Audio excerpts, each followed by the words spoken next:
Rogan's political leanings are like the great mystery, and frankly, we kind of like it that way. It makes you, it keeps you out of the fray. It's more of a mystery now because I said that I wouldn't vote for Biden.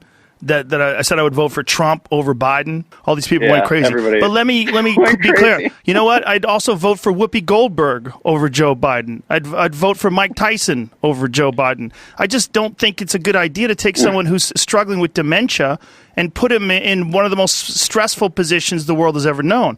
That's what I'm saying. I mean, it's not an endorsement of Trump. It is me saying you shouldn't have a man who's clearly in the throes of dementia.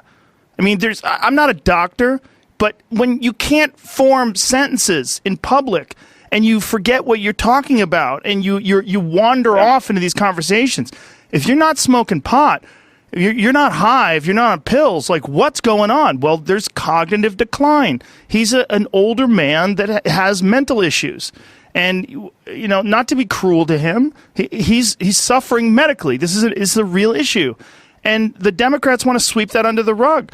And Trump is already chewing him apart. He's already dismissing him. I mean, there is a recent thing that Kyle Kalinske posted a video on his Twitter talking about this is what happens when you don't discuss the elephant in the room. And it's Trump saying, he used to doing a press conference, and they asked him a question about something that Biden wrote. He goes, Biden didn't write that. He's like, he's that's a Democratic operative. He didn't read it. He probably doesn't even know what's going on right now. And he's gonna continue to do that.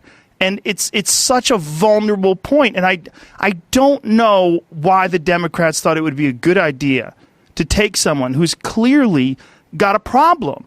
I mean, I don't want to be mean to the guy, but we've all seen it. That's not normal. It's not normal to forget, like when he's talking about the creator, and he literally loses what he's saying. He's like, the thing, like misquoted the Declaration of Independence twice now. It's a very simple document. Like, I don't understand. Well, there's a bunch of those things, like when he was talking about the cure and losing what he's saying, that you have to take care of the cure, and he's struggling. The guy's struggling. Yeah. He's tired. This is an extremely stressful process to run for president.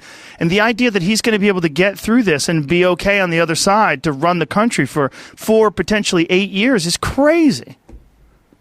Yeah, and on a more, from a policy perspective, if we're looking at the coronavirus in particular and the handling of it, you know, this is obviously the subject of hot debate. You know, there's plenty of bad faith journalists out there who continue, and politicians, including Pelosi, who continue to repeat that Trump has the deaths of thousands on his hands. I think that's a horrible, horrible overstatement. I mean, to say the least. It's just fundamentally not true. But we need to remember, Joe Biden just recently acknowledged that he now agrees with Trump's decision to close down travel from China in January. And I go through I recorded a podcast. I almost have as many subscribers as you do now, I'm sure. No, I don't. Where I go through a timeline of what actually happened, right? Like, let's actually look into this debate in an objective way of who knew what and when, because you can criticize people for sure, because hindsight's 20/20. But it's important to put yourself in the moment and what we all knew at certain times when certain decisions were made. And I have to point out that back when we did this travel restriction from China in late January, at that same time, the World Health Organization was repeating Chinese claims in mid-January that this virus couldn't even be transmitted in human-to-human contact. You know, and Trump was ripped apart for that. Biden ripped him apart for that. Biden continued to rip him apart for that up until a couple of weeks ago. So, like, you know, these decisions saved countless lives. And it's pretty obvious that Biden, I mean, he said it, so of course it's obvious that he would have made a different decision.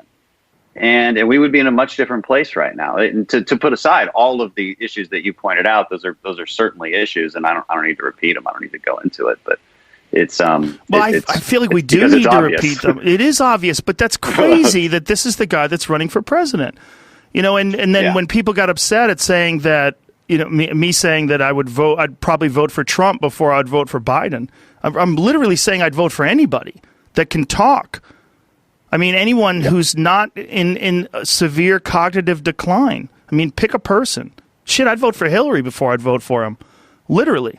I mean, I just think the poor guy shouldn't be in the position he's in.